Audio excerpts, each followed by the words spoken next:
In previous videos, we have looked at the impact you can have on the appearance and effectiveness of your forms by applying date formatting and simple date logic, date calculations, to your forms and reports. We looked at two examples of that using my personal customer time and billing application, in which I record the work I've done for customers and the details of the days on which I worked, days and times on which I worked.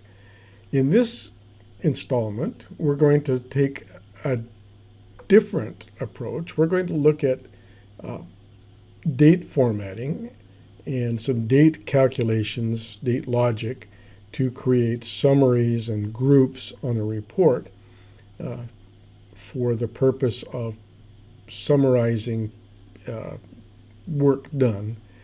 We're going to start with a customer work by month report, and in order to make that a little more practical, I decided to add some additional date logic right here in the launch form, in which we're going to limit the records returned to the report by applying a start date and an end date. And the idea here is that we're going to return records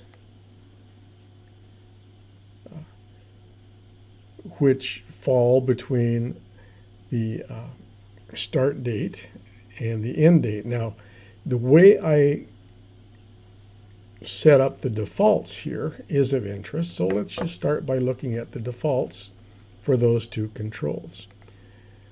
I said I wanted to see as the default starting point the very first work date in work detail, which is the day by day, hour by hour record of work specifically done on different projects.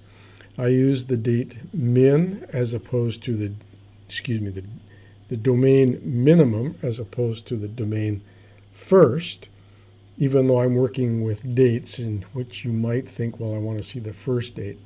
I've learned over many years of experience that first and last tend not to be the most reliable ways to get records back from a record set, because first and last depend not just on the relative size, but also on the order in which those records are sorted.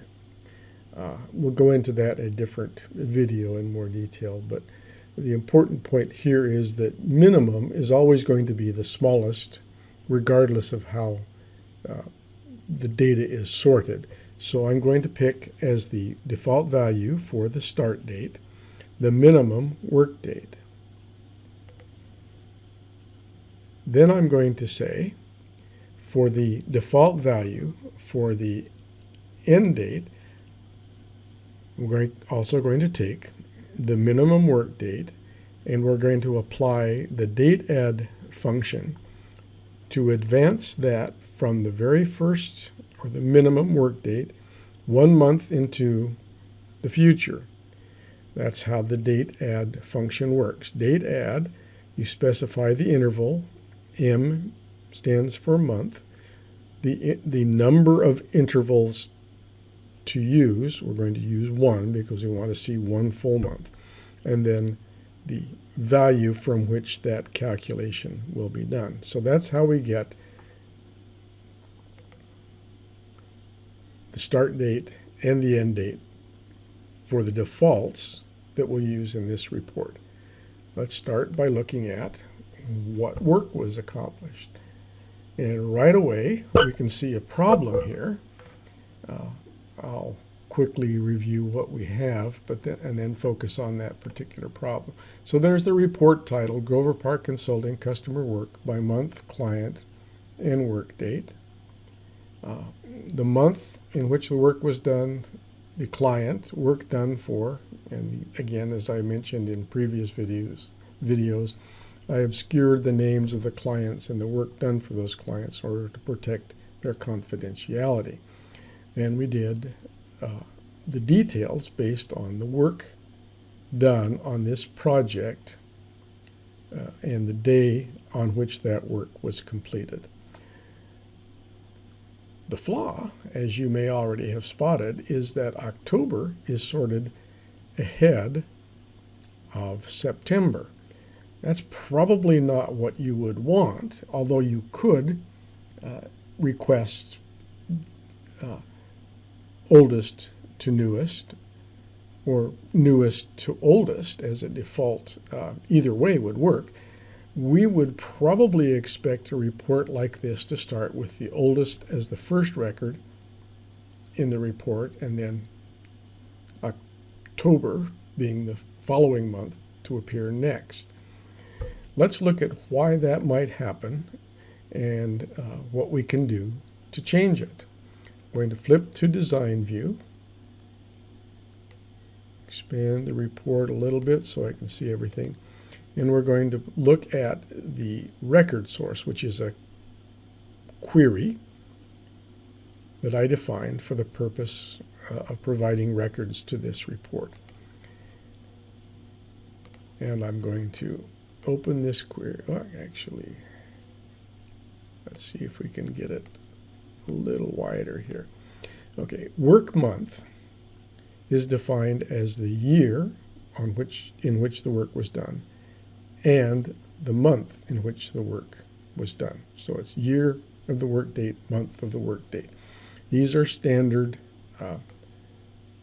access functions to get the year and the month from a date. We don't show it here, but there is a third function called day, which would bring back the day from the work date, but we're not interested in that. We want to group our work by year and month. Let's see what that gives us. And now it should be a little more clear why we have a sorting problem. You'll notice that by doing it this way, we get the year, 2003, followed by the digit representing the month. In this case, September is the 9th month, October is the 10th month. September 28th, October 17th. As we have pointed out in previous videos, my computer is set to use the US regional settings, which display month, day, year format. Your settings may differ. Okay, so that's why we're seeing it the way it is. A couple of things that we can point out to help you get a better picture here is that this is left aligned, which is the standard alignment for strings or text. Numbers, on the other hand, are going to be right aligned, as are dates. So this being left aligned means this is actually not a number as far as access is concerned, but a string. We can fix that in a couple of different ways. Let's go back into Design View. And adjust this slightly so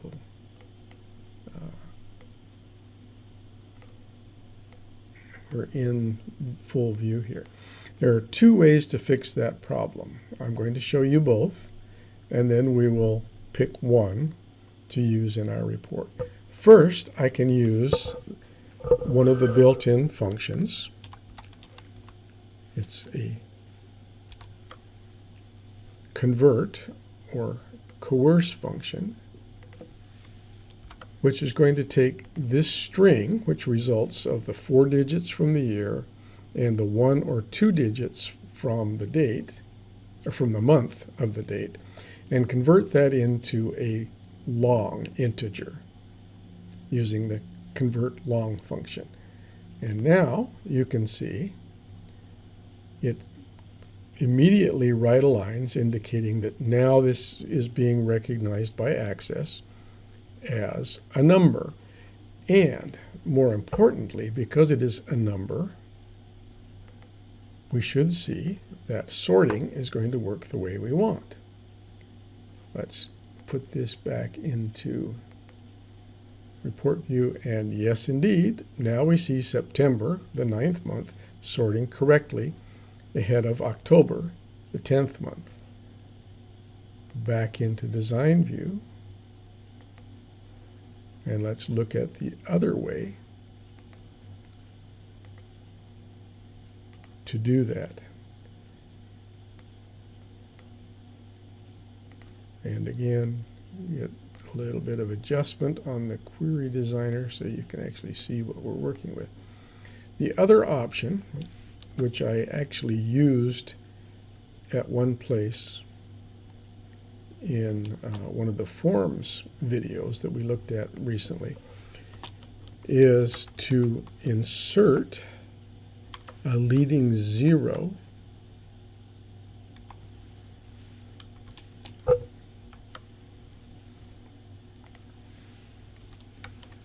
into the string, and make sure I correctly put the right delimiter. So now we're going to see a 4-digit year followed by a 2-digit month, and by concatenating a 0 with the work date and then taking the rightmost 2 digits, we will see a uniform 2003 09 2003 10. And in this format, again, we should see that yes indeed we get the correct sort, September coming before October. Of the two, my preferred approach would be what I consider the simpler of the two. And again, adjust this. And that would be the conversion to a long integer.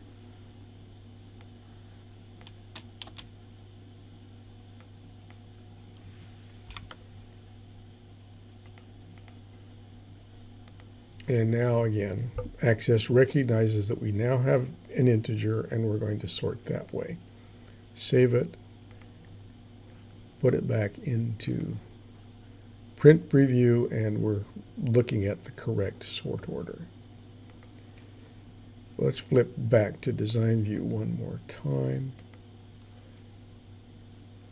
And I'm going to do a little bit more adjustment.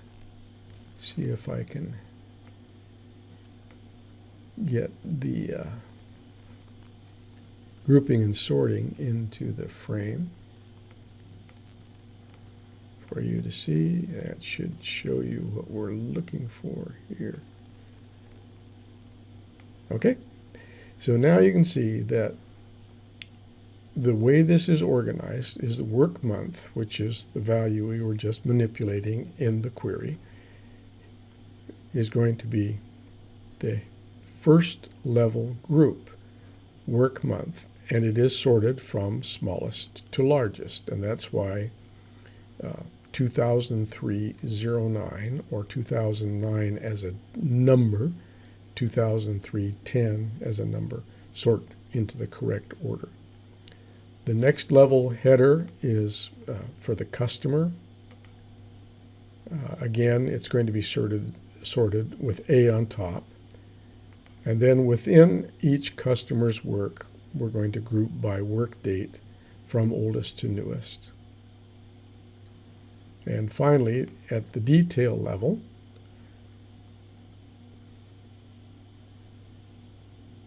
we're going to show the individual names of the work.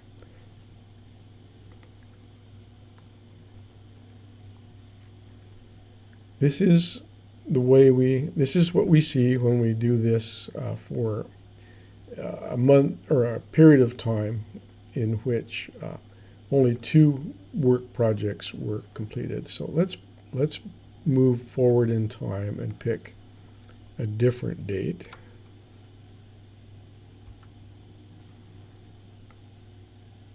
Range. And that's an arbitrary month. Oops, sorry. And now you can see a more extended list showing the same characteristics. September 2017.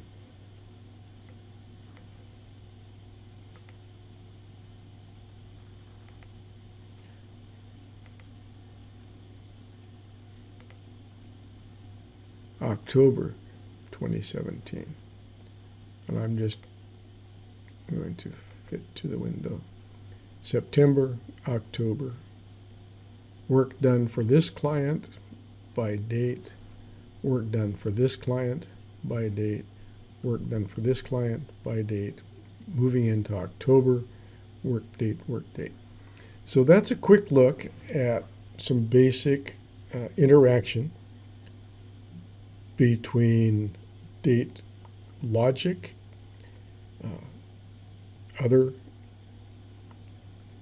functions, the CLong function or the convert to long integer function, and the grouping and sorting capabilities in reports.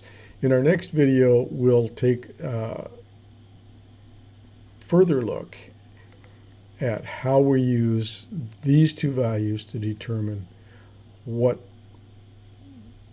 range this report will, or excuse me, what range of dates this report will use to present its data. Thanks for watching. Please subscribe if you like what you see.